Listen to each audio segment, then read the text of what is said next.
Jadi Quran itu menunggui kita ila yaumil qiyamah. Kita tidak bunuh diri, itu ya barokahnya Quran. Karena problem apapun kita dinasihati apa sabar, apa dinasihati sabar. Makanya mukjizat terbesarnya Nabi adalah Al-Quran. Karena Al-Quran itu cerita tentang hukum-hukum akal, cerita tentang logika-logika peradaban. Misalnya logika peradaban, contoh paling gampang. Di Quran itu ada sekian ayat yang Allah cerita peradaban. Misalnya wa ahsinu innallaha yuhibbul muhsinin. Itu dikutip terus kemudian disimpulkan dalam peradaban. Kata Sayyidina Ali karramallahu wajhah ngendikannya gampang. Ahsin man syi'ta takun amirah. Kamu berbuat baik saja sama seseorang, maka otomatis kamu akan jadi pemimpinnya. Ada orang nggak tamat SD, nggak tamat papa, gobloknya minta ampun. Tapi karena enggak. Assalamualaikum warahmatullahi wabarakatuh. Sahabat Ngos Baha dimanapun Anda berada, alhamdulillah pada kesempatan ini kita bisa berjumpa lagi di channel Ngos Baha. Mari kita simak bersama-sama pengawasan beliau. Assalamualaikum warahmatullahi wabarakatuh. Rabbi shrah li sadri wa yassir li amri wahlul 'uqdatam min lisani yafqahu qawli. Allahumma shalli wa sallim barik ala sayyidina Maulana Muhammadin wa ala alihi wa sahbihi ajmain. Amma ba'du. Engkang sangat kula hormati semua keluarga, wonten Mas Fikri, Mbak Nasila, semua engkang kula hormati, Mas Nurdin sedanten engkang kula hormati. Niki ngaos ilmu dulu apa ngaji ijazah dulu ini? Ya, niki ngaji ilmu dulu, nanti bagian terakhir ijazah. Bismillahirrahmanirrahim. Ini riwayatul Bukhari. Haddatsana Abdullah bin Yusuf, haddatsana Les, haddatsana Sa'id Al-Maqburi an Nabi Hurairah radhiyallahu anhu qala an-nabiy sallallahu alaihi wasallam.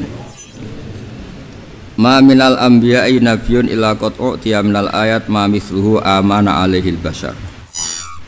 Wa innama kana alladhi utituhu wahyan awhahu wa ilayya fa arju an akuna aktsarahum tabi'an yaumal qiyamah.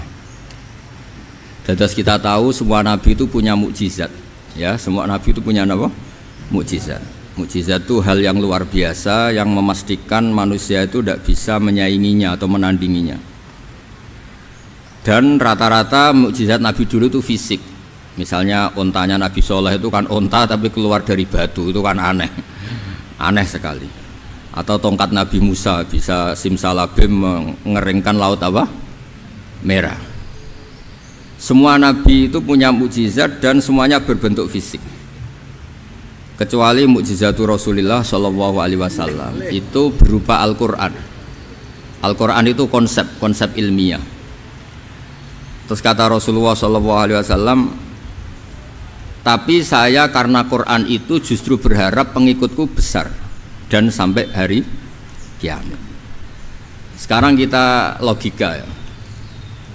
Andaikan kamu punya tongkatnya Nabi Musa, kalau kamu suka uang, kepikirannya dijual apa dipakai? Kalau kamu suka uang, dipakai. Kalau kamu ahli suudon itu pikirannya ndak, ini asli ndak. Karena yang melihat di Turki itu ya sebagian gitu. Kalau yang suka perdukunan itu bayangkan tuh miliknya. Mungkin dipakai ngakali orang atau apa, pokoknya bayangkan tuh miliknya. Kalau yang kolektor pikirannya itu nanti ini laku berapa. Tapi kalau peneliti mungkin pikirannya itu ini asli apa enggak? Bukti aslinya apa? Repot lah. Lagi pula kalau kamu punya utang terus mau apa? Istri kamu marah mau apa? Kalau pakai tongkat. Nah, beda dengan mukjizatnya Quran, itu semuanya apa? Ilmiah. Orang yang sedang harmonis dengan istri bisa pakai ayat di antara ayat-ayat Allah itu apa? Wa ja'ala bainakum mawaddatan warahmah. Nanti kalau ditakdir cerai, saya tidak menyarankan cerai. Kalau ditakdir cerai, itu masih dimotivasi sama Allah. Wa iyyatafarraqa yughnillahu kullam min sa'ati. Jika suami istri itu cerai, jangan-jangan suaminya dapat istri lebih baik, istrinya nanti dapat suami lebih baik. Jadi yang masa lalunya dianggap prahara. Kan banyak orang suaminya meninggal, ketika nikah lagi ditanya, kangen sama suami pertama, alhamdulillah ini lebih baik. Padahal suaminya yang meninggal itu berharap istrinya ini kangen, ternyata dia sudah syukur dapat suami yang lebih baik. Jadi Quran itu menunggui kita ila yaumil kiamat. Kita tidak bunuh diri, itu ya barokahnya Quran. Karena problem apapun kita dinasihati sabar, dinasihati sabar. Kan nggak mungkin kamu pegang tongkatnya Nabi Musa, punya masalah apa saja ngelihat tongkat, bisa apa tongkat. Tapi kalau Quran kan nasihat, solusi. Makanya Nabi berharap dengan Quran ini, saya berharap pengaruh saya, pengikut saya terbanyak ila yaumil kiamat. Terus beliau dikomentari begini sama, ini Fathul Bari, sarahnya Bukhari. Al-muradu anna mu'jizatil anbiya inqaradat binqiradi a'sorihim falam yusyahidha illa man hadaraha. Problem mukjizat nabi-nabi dulu itu kan fisik, sehingga yang tahu kalau Nabi Soleh punya unta yang ajaib itu yang tahu ya hanya yang hadir saat itu.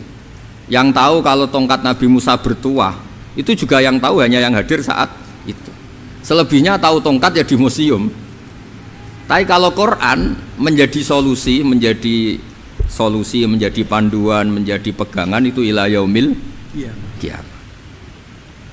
Kita beri contoh ya, Quran panduan yang paling gampang misalnya begini. Dulu ini cerita ya. Dulu itu ada orang kafir cerdas namanya Jubair bin Mut'im.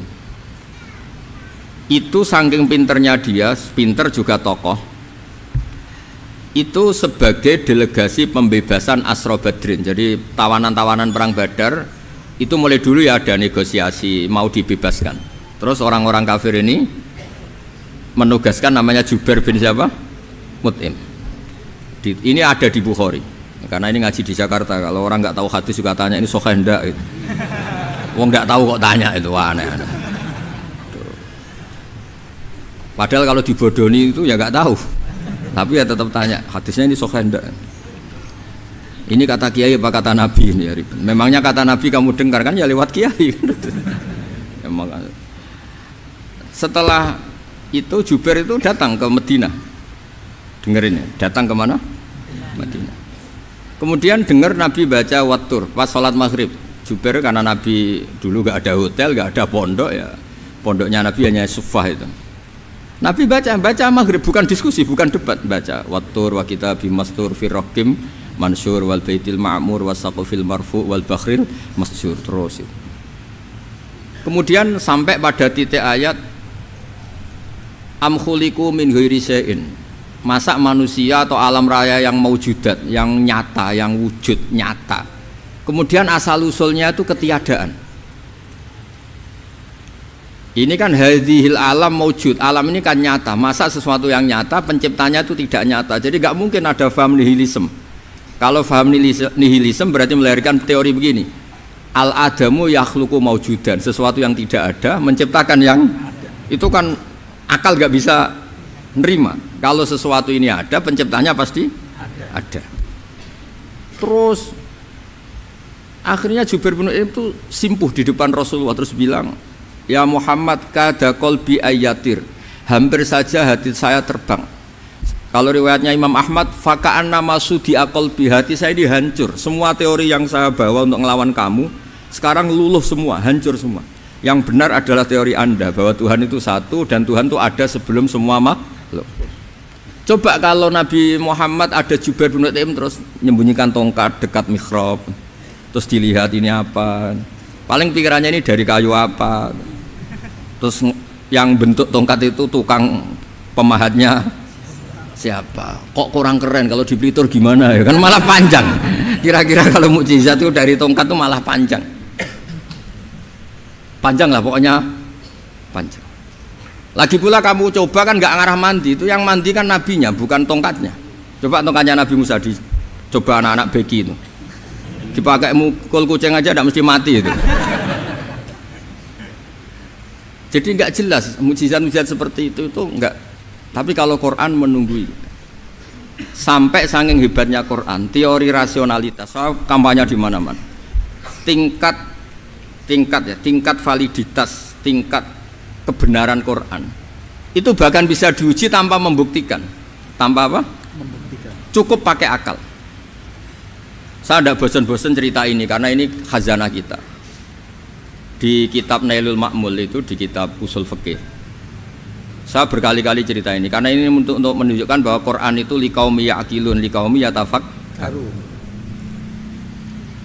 Ada seorang kiai, seorang ustadz, kiai dulu itu ya memang orang soleh, alim terus jadi kiai. Kalau kiai sekarang tuh macam-macam, nganggur terus ingin jadi kiai, terus daftar gitu. Ada lowongan di yayasan masuk ingin jadi ustadz karena dengar ada gajinya. Dulu tuh udah ada seperti itu, udah ada. Makanya dulu tuh kalau ustadz kiai pasti soleh karena dia alim terus ingin orang lain tuh mendapat ilmunya. Kalau sekarang nggak ada yayasan sehat, guru gajinya sekian, yang nggak ingin jadi ustadz tuh daftar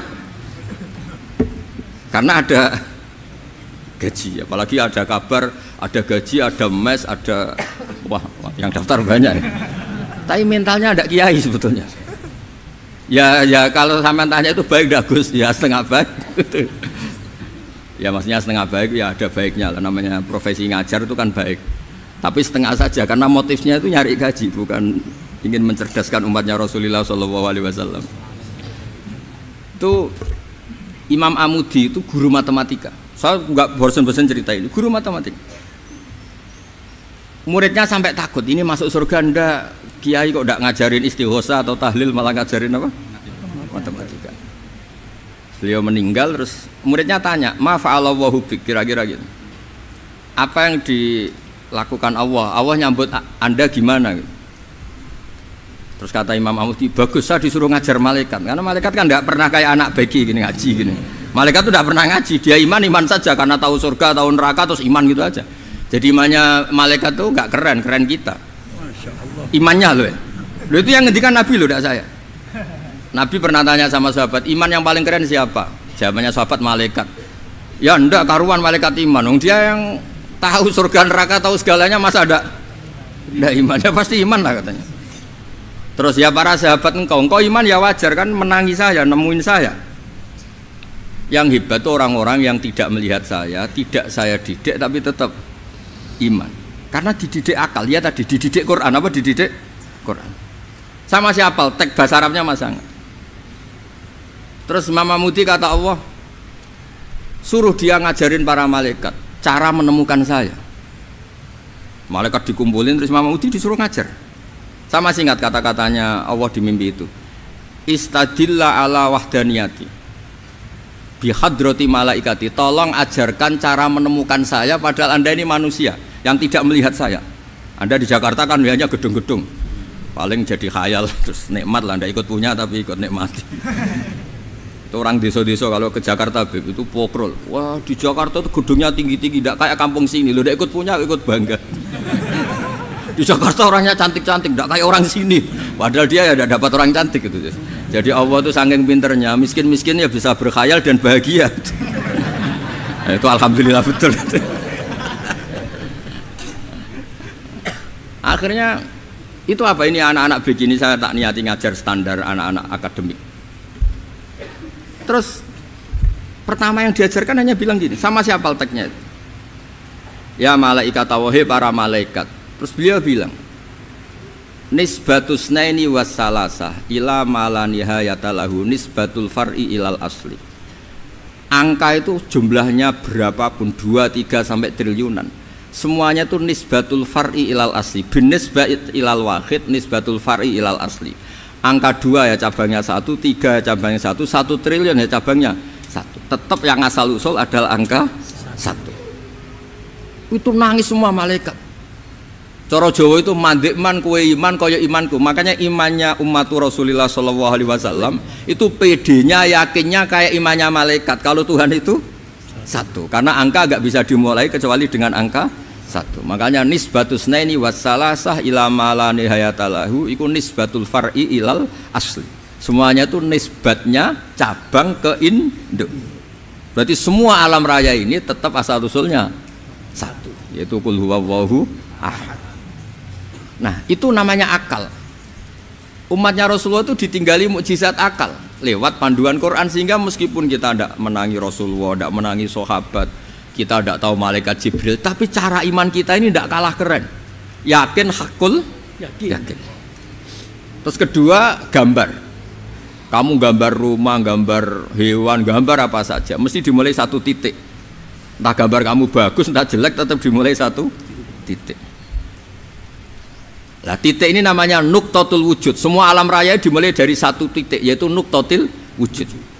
Makanya Quran dimulai bismillah, dan bismillah itu dipilih sama Allah pakai pertama ba itu ada titik.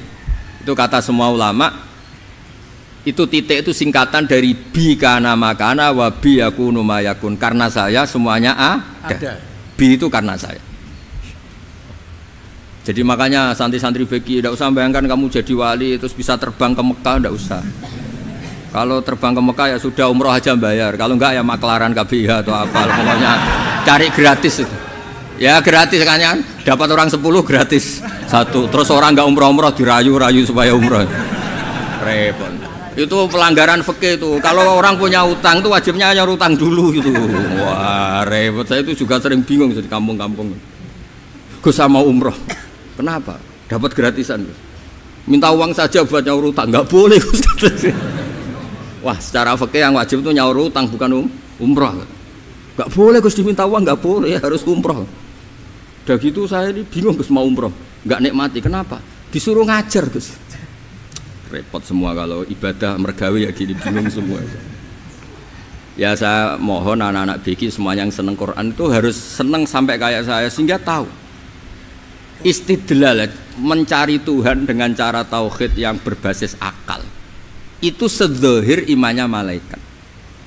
Jika di kelasmen iman itu manusia ulul ilmi, kita-kita yang nekuni ilmu itu nomor 1 prakteknya. Karena nomor 1 itu Allah karuan kan, syahidah Allah kan nggak tertandingi, syahidah wa annahu la ilaha illallah. Terus wal malaikatu, malaikat kan karuan karena langsung menyaksikan surga. Dan ketiga apa? Wa ulul ilmi. Berarti prakteknya kan nomor 1. Kalau kompetitornya semuanya manusia, ulul ilmi nomor berapa? 1 kan? Nah nomor 3 kan dari Allah, malaikat, ulul ilm. Berarti kalau kompetisinya antar manusia nomor berapa? 1 kan? Nah kenapa ulul ilmi di nomor 3 kan tapi dari Allah, malaikat, ulul? Kerennya kayak apa? Karena cara iman ulul ilmi itu enggak ada ragunya sama sekali. Kamu ragu enggak kalau 2 itu cabang dari 1, asalnya 1? Enggak pernah kan ragu kan?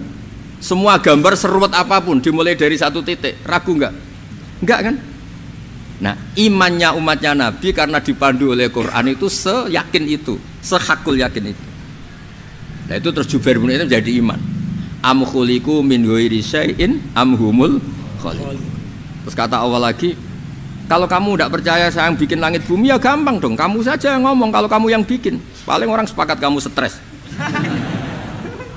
Terus hanya ayat gitu, am khalaqus samawati wal ard.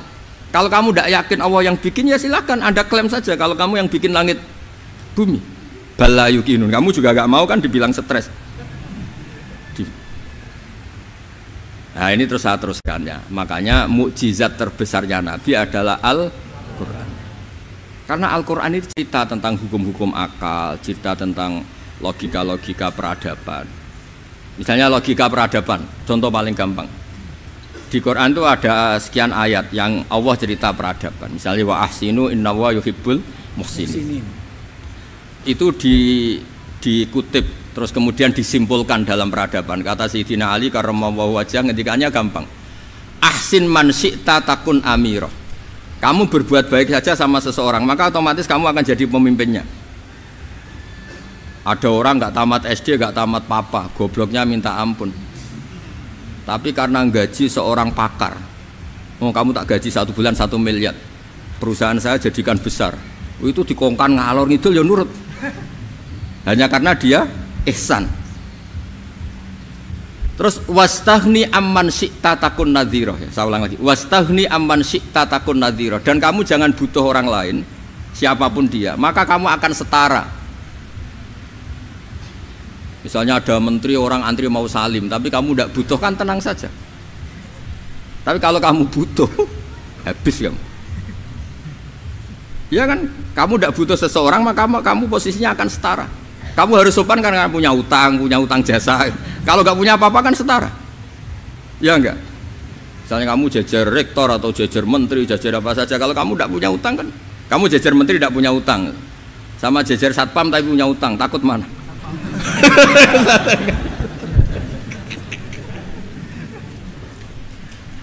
Kalau butuh itu mesti kalah kan?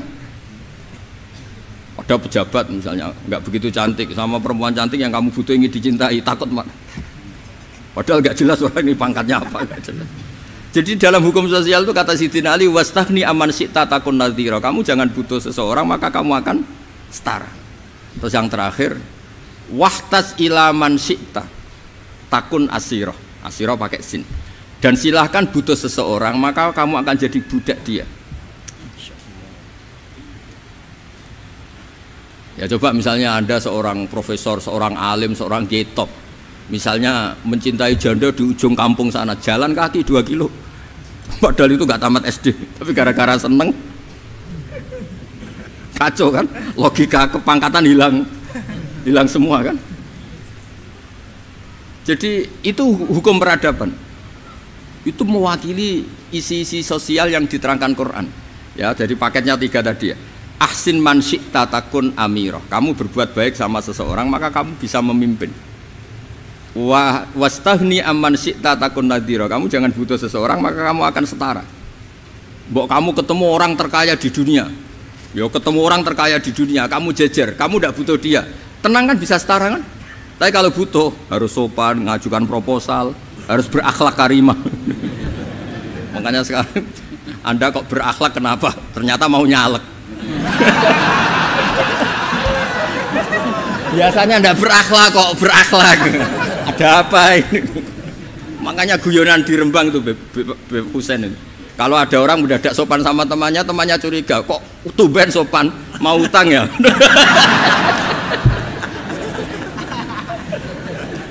Zaman akhir itu kacau.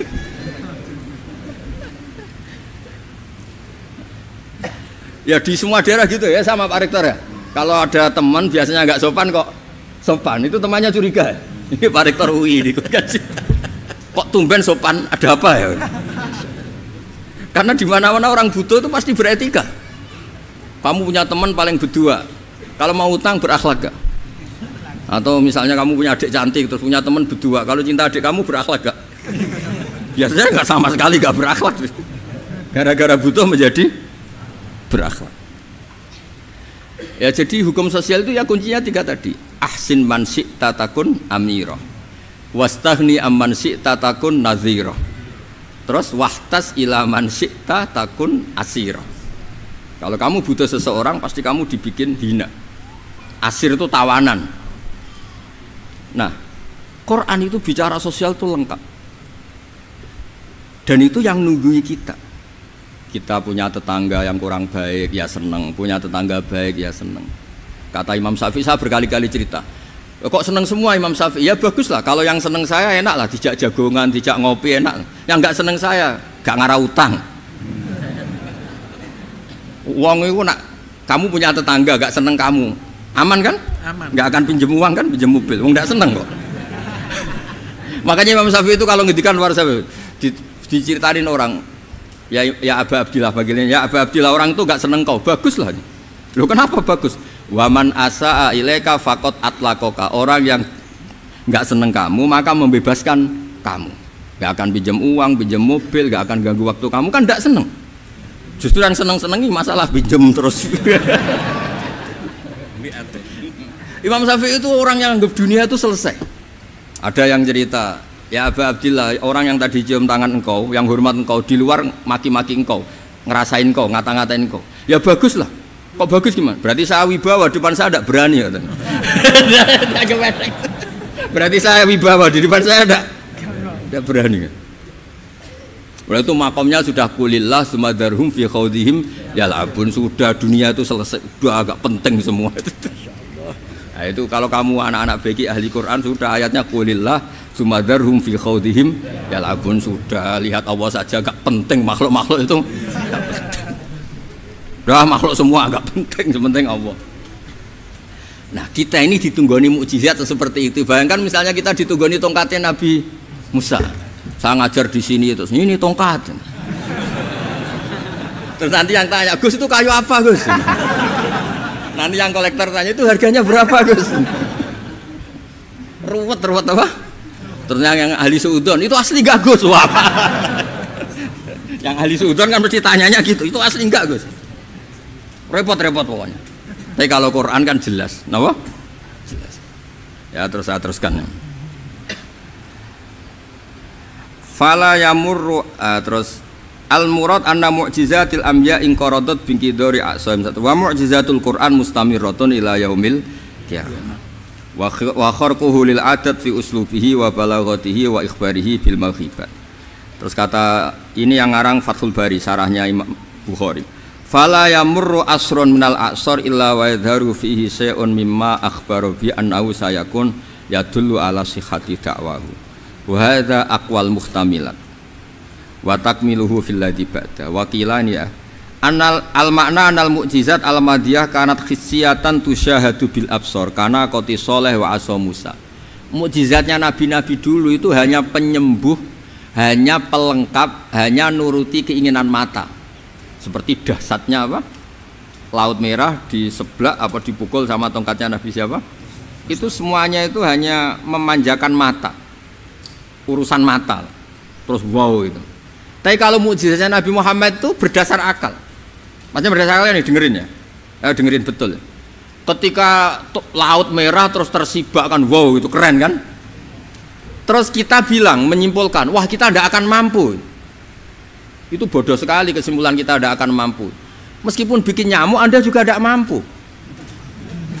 Loh untuk memutuskan tidak mampu saja kok sampai pertunjukan seperti itu tuh laopo, cek goblok gitu. Nah kalau kita karena umat yang pinter untuk memaksa kita nggak mampu, Allah bilang innallaha la yastahi ayadriba mathalam ma ba'ud. Kita melihat nyamuk langsung berkesimpulan tidak mampu. Saya berkali-kali cerita nyamuk itu sudah kecil, masih punya urat, uratnya kayak apa? Masih punya kuman, kumannya seberapa? Ya enggak? Nyamuk itu kecil, punya organ tubuhnya punya urat. Itu kalau kamu pinter, antara tongkatnya Nabi Musa menyibak Laut Merah sama nyamuk itu sama-sama berkesimpulan melahirkan satu faham bahwa kita tidak. Loh, untuk memaksa tidak mampu saja kok nunjuk pertunjukan ada onta keluar dari batu Naqatu Sholeh, ada tongkat yang bisa mengeringkan Laut Merah. Cek goblok ya. Lah kita alhamdulillah tidak sejenis goblok yang seperti ini. Untuk ikrar bahwa Allah itu hebat ala kulli syai'in cukup lihat nyamuk kagum kan. Sudah tidak usah bikin hidup. Saya berkali-kali mencontohkan. Para pemahat tak suruh bikin patung gajah itu mampu, tak suruh bikin patung nyamuk kalau bisa. Nyari materi dari apa coba? Gampang mana bikin patung gajah sampai patung nyamuk? Gajah, makanya Allah bikinnya contoh itu untuk ijaz itu pakai nyamuk bukan pakai gajah. Itu kalau ustadz-ustadz yang agak jorok malah contohnya nyamuk Gus. Itu kecil. Itu kayak apa? Di dalamnya dia hamil kan? Itu anaknya kecil lagi, telurnya kecil lagi, itu gimana itu cara bikin ini? Makanya di sini ini ada kitab Itqan, itu komentarnya itu lucu. Ini kitab Al-Itqan karangannya Imam Suyuti. Ini persis komentar saya tadi yang kata Imam Suyuti, pengarang kitab Itqan. Wa hiya imma khissiyah wa imma aqliyah. Jadi mukjizat itu ada yang fisik, bisa dilihat indra, panca indra, bisa dilihat akal. Wa aktsaru mu'jizati Bani Israil kanat khissiyah li baladatihim, biladatu goblok, wa qillati basairihim. Dasar wong goblok. Mukjizat kok ngenteni sing wow. Maksudnya dasar wong untuk ngakui Allah hebat saja kok nunggu hal-hal yang seperti itu gitu. Paham ya? Mergo likil latin apa aklihim. Wa aksaru mu'jizati hadil ummah akliyatun li farati dzakaihim wa kamali afwahihim. Dan mukjizatnya umat ini semuanya berdasar akal karena sudah cerdas. Jadi andaikan kita melihat tongkatnya Nabi Musa menyibak Laut Merah dengan melihat nyamuk, kesimpulan kita sama-sama wow, sama-sama keren, sama-sama memastikan kita tidak mampu. Makanya terus Quran menerangkan kita wa ma min dabatin fil ardi wala ta'iri yatiru bi janahihi illa umamun amsalukum. Jadi keseharian kita lihat burung kok terbang. Itu sudah ayatun min ayatillah. Paham nggih? Dados niki kita bangga ditunggoni napa Quran, nggih ditunggoni napa Quran. Wa mu'jizatul Quran tusyahadu bil basirah fayakunu mayattabi'u li ajlihi aksar. Terus li annal ladzi yusyahadu bi ainir ra'si yang qaridu bingkiradi musyahidi. Sesuatu yang tampilan dahsyatnya itu disaksikan mata, maka itu bisa habis. Era tongkat Nabi Musa seperti itu habis enggak? Bisa mengeringkan laut merah, habis kan? Tapi era mukjizatnya Quran ila yaumil qiyamah. Ya contoh sosial, saya kembali lagi ke sosial. Kamu punya teman awet atau punya istri awet, itu konsepnya ya wal kadhiminal ghaidh, agak gampang tersinggung.